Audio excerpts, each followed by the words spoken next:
खानेवाल में हुकूमत के खिलाफ पाकिस्तान पीपल्स पार्टी के लॉन्ग मार्च में साबिक सदर आसिफ अली जरदारी की साहबजादी आसिफा भुट्टो से ड्रोन कैमरा जा टकराया, जिससे वो जख्मी हो गई। आसिफा भुट्टो हुकूमत के खिलाफ मार्च में कंटेनर पर सवार थी और इसी दौरान ड्रोन कैमरा इनके माथे से टकरा गया, जिससे वो नीचे गिर गई। ड्रोन कैमरा लगने के फौरन बाद बिलावल भुट्टो आसिफा को लेकर कंटेनर के अंदर चले गए, जहाँ उन्हें इब्तदाई तिबी इमदाद दी गई। आसिफा भुट्टो के माथे पर जख्म हुआ है, जिसकी फिलहाल ड्रेसिंग की गई। बादअज़ा आसिफा भुट्टो को अस्पताल मुंतकिल किया गया, जहां मौके पर मौजूद MSDHQ खानेवाल डॉक्टर नबील सलीम की सरबराही में टीम ने इनका मुआयना किया। सर्जन डॉक्टर बाबर ने आसिफा की ड्रेसिंग की। डॉक्टर ने एक टांका लगाने का भी कहा, ताहम बिलावल भुट्टो ने मशावरत तक टांका लगाने से रोक दिया। डॉक्टर नबील सलीम का कहना है कि आसिफा भुट्टो के माथे पर जख्म हुआ, जिसकी फिलहाल ड्रेसिंग की गई है।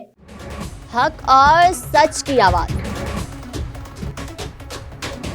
अवाम के मसाइल को मंजर-ए-आम पर लाने, इक़्तिदार के अवानों से अवाम की दहलीज तक पाकिस्तानी अवाम की आवाज। पाकिस्तान का कौमी अखबार डेली अखबार हक की 11वीं और हक न्यूज की दूसरी कामयाब सालगिरह पर कौम को मुबारकबाद।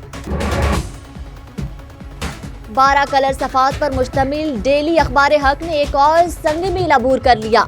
अवामी और कौमी इशूज, मुल्की मसाइल, आलमी मंजरनामे। अवामी मसाइल पर बेलाग तबसरों और मसाइल को उजागर करने में सबसे आगे रहने वाले कौमी अखबारात में डेली अखबार हक ने नुमाया किरदार अदा किया। मुल्क में जमहूरियत, कानून की हुक्मरानी और अवाम की आवाज़ को इक़्तिदार के अवानों तक पहुँचाने के लिए पूरा मेरी और आपकी आवाज़ जुल्म के खिलाफ डेली अखबार हक न्यूज़।